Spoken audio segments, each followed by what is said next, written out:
ඔව් ශ්‍රී ලංකා නිදහස් පක්ෂය කියලා කියන්නේ ශ්‍රී නිශ්ශංක මැතිතුමා කියන විදිහට ඉරහඳ තියෙනකන් තියෙන පක්ෂයක්. ඔව් ඒක හරි. පක්ෂයේ තියෙන මැදමාවතේ ප්‍රතිපත්තිය මේ රටට හැමදාම ආරක්ෂාව සපයන්න පුළුවන් දේශපාලන මතවාදයක්. අද රත්නපුර දිස්ත්‍රික්කයේ දිස්ත්‍රික් බල මණ්ඩලය පැවැත්වුවා. ඒ පවත්වන අවස්ථාවේදී ඒ කටයුතු ඉතා හොඳින් සිද්ධ වුණා. චාමර සම්පත් ඇමතුමත් මහින්ද අමරවීර ඇමතුමත් ඇවිල්ලා ඒ කටයුතු හොඳින් සිද්ධ වුණා. එහිදී අපේ දිස්ත්‍රික්කයේ මට්ටමින් අපේ පාක්ෂිකයින්ගේ එක ඉල්ලීමක් වුණා මේ සංවිධායකවරු මීට වඩා කාර්යක්ෂකම වැඩ කරන්න ඕනේ කියලා. ඒ නිසා මම හිතනවා මම 2019 ඉඳලා රත්නපුර ආසනයේ ප්‍රධාන සංවිධායකවරයා විදිහට කටයුතු කළා. ඒ නිසා අපේ පාක්ෂිකයින්ට අපේ මන්ත්‍රීවරුන්ට සුදුසු සංවිධායකවරයෙක් පත් කරගන්න අවස්ථාවක් ලබා දීලා මම පක්ෂයේ දරන සියලු තනතුරු වලින් මම ඉල්ලා අස්ුණා. විශේෂයෙන්ම මේ කාලය ඇතුළතදී පක්ෂයේ ඉහළ මැති ඇමතිවරුන්ගෙන් පාක්ෂිකයින්ගෙන් මේ ප්‍රදේශයේ හිතවතුන්ගෙන් මාධ්‍ය සහෘදයන්ගෙන් විශාල සහයෝගයක් ලැබුණා. මැදමාවතේ හැමෝ එක්කම හොඳින් ඉඳගෙන දේශපාලනය කරපු කෙනෙක් විදියට. ඒ නිසා මම මගේ කැමැත්තක් නැහැ මේ මැතිනි බිහි වෙච්ච දිස්ත්‍රික්කයේ මේ පක්ෂයේ පළාතේ දේශපාලනයේත් ව්‍යාකූල තත්ත්වයක් නැති වෙන්න. ඒ නිසා හොඳම දේ තමයි මම එතනින් අයින් වෙලා යන එක. මට හිතෙන්නේ මම එතෙන්ට ගැලපෙන්නේ නැහැ කියලා. ඒ නිසා මම මගේ සුපුරුදු පැවැත්මෙන් විදිහට ගමේ රටේ බහැලා පයින් ඇවිදලා යන්න පුළුවන් තත්ත්වය ආරක්ෂා කරගන්න ඕන නිසා මම මේ පක්ෂයේ ක්‍රියාකාරී සියලු කටයුතු වලින් ඉවත් වෙනවා.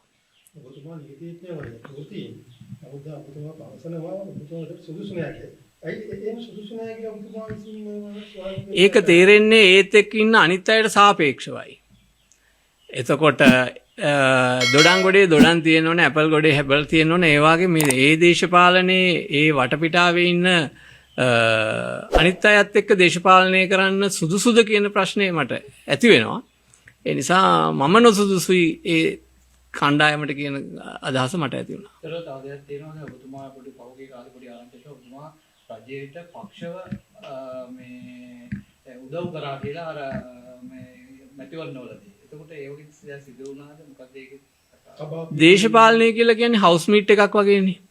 ඒකෙදී අපි අතර පොදු ඊළඟ රජයන් පිහිටවා ගැනීම පිළිබඳ වූ පොදු විශ්ව එකඟතාවයන් තියෙනවා. ඒ අරගෙන මේක මරා ගන්නා දෙයක් නෙවෙයි.